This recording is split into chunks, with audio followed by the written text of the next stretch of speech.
So some of this comes out also of Woodward and Costa's book. We had them on earlier this week, and they have many of these details, including Steve Bannon sitting in a war room on January the 5th, on the eve of the January 6th attack at a hotel in Washington, talking about all hell breaking loose and how they were going to kill the Biden presidency in the crib, as he's alleged to have put it.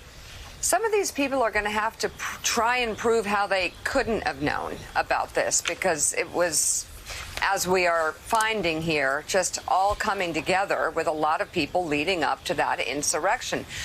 This all could set up a legal showdown between Trump and the Biden White House, which is reportedly leaning toward releasing more information to Congress about what the former president and his aides were doing on January 6th. Two people familiar with the discussions tell the Washington Post that given the gravity of the events on that day, President Biden plans to err on the side of disclosure and grant requests from the House Select Committee.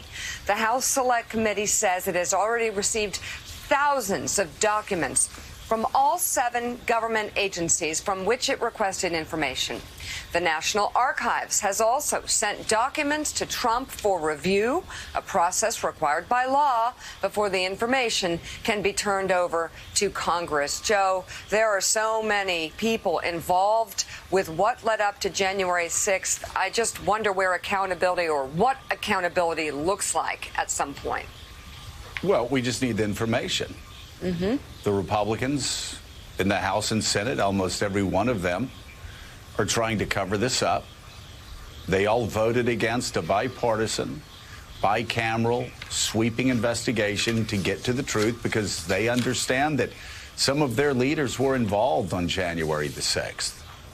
Some of them had phone calls with Donald Trump that they bragged about to other members that they now don't want the American people to know the truth about. And, you know, there are a lot of Americans who want to know who around the president was guilty of committing treason that day. There are a lot of people who want to know who among the president's men and or women were planning those riots to overturn an election. To overturn a democratic election in America, we have a right to know. And when the president is saying that this is a partisan exercise, that's a 2018. It's kind of cute when Donald Trump says that. It's also even cuter when he says that there's executive privilege when you're dealing with sedition. No, Donald, I've got very bad news for you.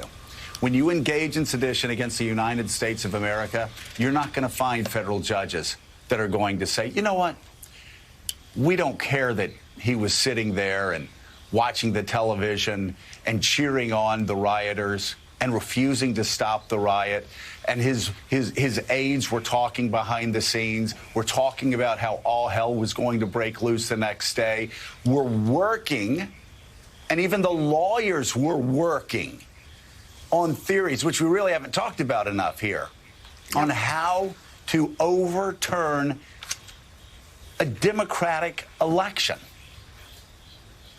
And then how to stop the constitutional counting of the electoral votes on January the 6th.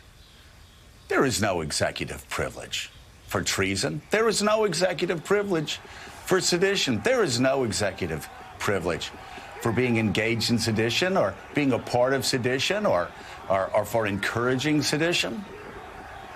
So we have to have the investigation. We have to have the documents.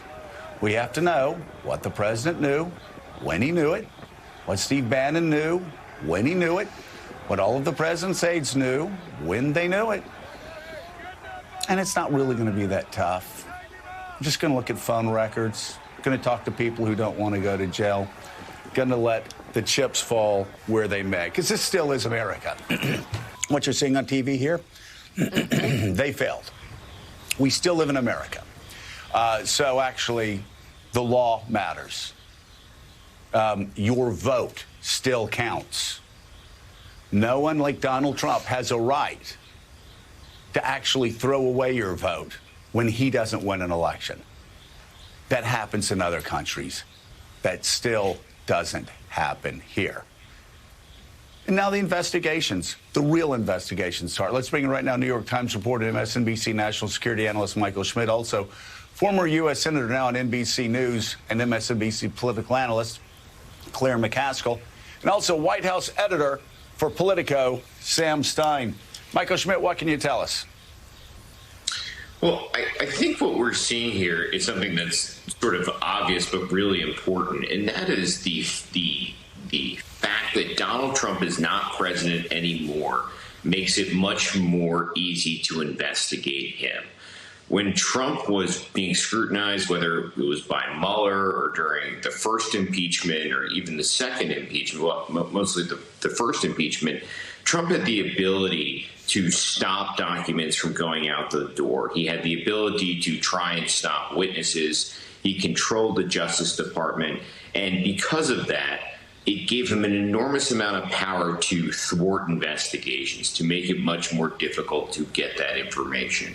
And now that he's been stripped of that power, what we see are these investigators moving in ways, getting documents. It looks like the Biden White House willing to turn over documents from the Trump White House. We may be able to now see into that White House in ways that we didn't before. Because my guess is that somewhere on January 6th in that White House were correspondences between people maybe not at the tippy top at the chief of staff level, but lower down, documenting what was going on and going back and forth about what was happening and what the president was actually doing. Because at the end of the day, we know a lot about January 6th, but we don't know a lot. And what we don't know a ton about is what Trump was actually doing. There's been some reporting, about his inaction, about how he was watching this, but more details on that, I think, are critical to understanding this, and I think are a critical part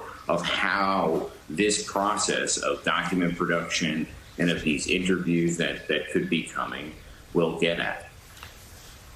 Claire, these are bold-faced names, obviously. Mark Meadows, Steve Bannon, Cash